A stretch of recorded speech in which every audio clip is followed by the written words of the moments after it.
కానివ్వండి. Hello hello అందరికీ నమస్కారం. మీరు అంత అమాయకంగా నటించొద్దు. లేదు. మీ నిజ స్వరూపాలు మా అందరికీ తెలుసు. తప్పుగా ఉందండి ఇదేదో. చాలా గట్టిగా మాట్లాడతారు కదా, సౌండ్ చేస్తారు కదా అంటున్నా. లిటిల్ హార్ట్స్ మాట్లాడతాను సౌండ్ గట్టిగా చేశారు కదా. ముందుగా ఈ ప్రాజెక్ట్కి బ్యాక్గ్రౌండ్ స్కోర్ మ్యూజిక్ చేసిన అజయ్ అర్సాడా గారికి చాలా బాగుందండి. ట్రైలర్ మ్యూజిక్ చాలా బాగుంది. అండ్ ఈ వయసే సాంగ్ చేసిన సుహాస్ చాలా బాగా చేశారు బ్రో. అండ్ ఈ డైరెక్టర్ వినోద్తో నేను చాలా యాడ్స్ చేశాను, ఒక సిరీస్ చేశాను. సో చాలా టెన్షన్ పడుతున్నాడు ఎక్కడెక్కడ తిరుగుతూ. అండ్ ఇక్కడే ఉన్నావా, సారీ. వచ్చిన అందరూ అతిథులకు అందరికీ నమస్కారం. Viraj bro, all the best. నేను చాలా చాలా సీన్స్ చూశాను, అందరు చాలా చాలా బాగా చేశారు. అండ్ శరత్ చంద్ర నాయుడు, ఆయన ఎక్కడున్నారు? అన్న శరత్ అన్న, నేను కాకినాడ భాషా బజ్జీ రిలేషన్షిప్ మాది. చాలా ఏళ్ల క్రితం ఒక షరతు పెట్టాను. అట్లీస్ట్ ఈ సిరీస్ తర్వాత ఆ షరత్తును పాటించి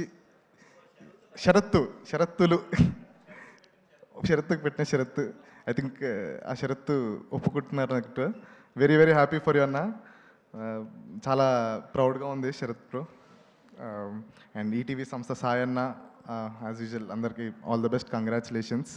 అండ్ ఇలా టీం అందరు నా ఫ్రెండ్సే. రాజశేఖర్ అన్న, శ్రీధర్, వెంకీ, రెహాన్, సిద్ధు, గోపి, అందరికీ. అండ్ అంతే, జేడివి గారు, సత్యదేవ్ అన్న బిగ్ ఫ్యాన్, బన్నీవాస్ గారికి, వంశీనందిపాటి గారికి. అన్న ఫైల్స్ వచ్చేస్తున్నాయి అన్న, ఫైల్స్ వచ్చేస్తున్నాయి అన్న. సరే, ధీరజ్ గారు మా ప్రొడ్యూసర్. సింజిత్ గారు బిగ్ ఫ్యాన్ అన్నారు కదా, ఆయన చేసిన జ్యోతిలక్ష్మి సినిమాలో ఆయన పాత్ర పేరేంటి?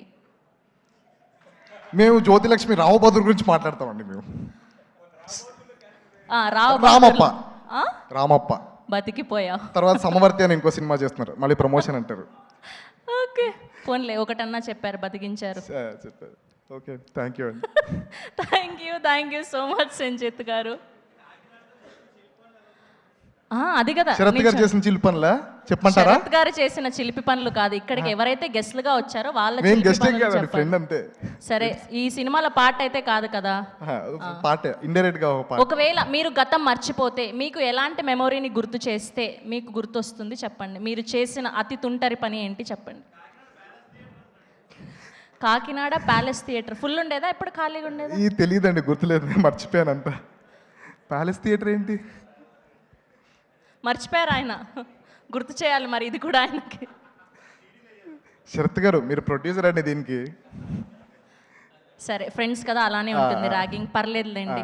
వైరల్ స్పీచ్ ఇచ్చారు మాకు. మొత్తానికి జ్యోతిలక్ష్మిలో ఆయన క్యారెక్టర్ ఏంటో చెప్పలేదు. అంటే ఆయన చూసామండి జ్యోతిలక్ష్మిలో, ఆయన క్యారెక్టర్ పేరు మర్చిపోయాను. సరే రండి.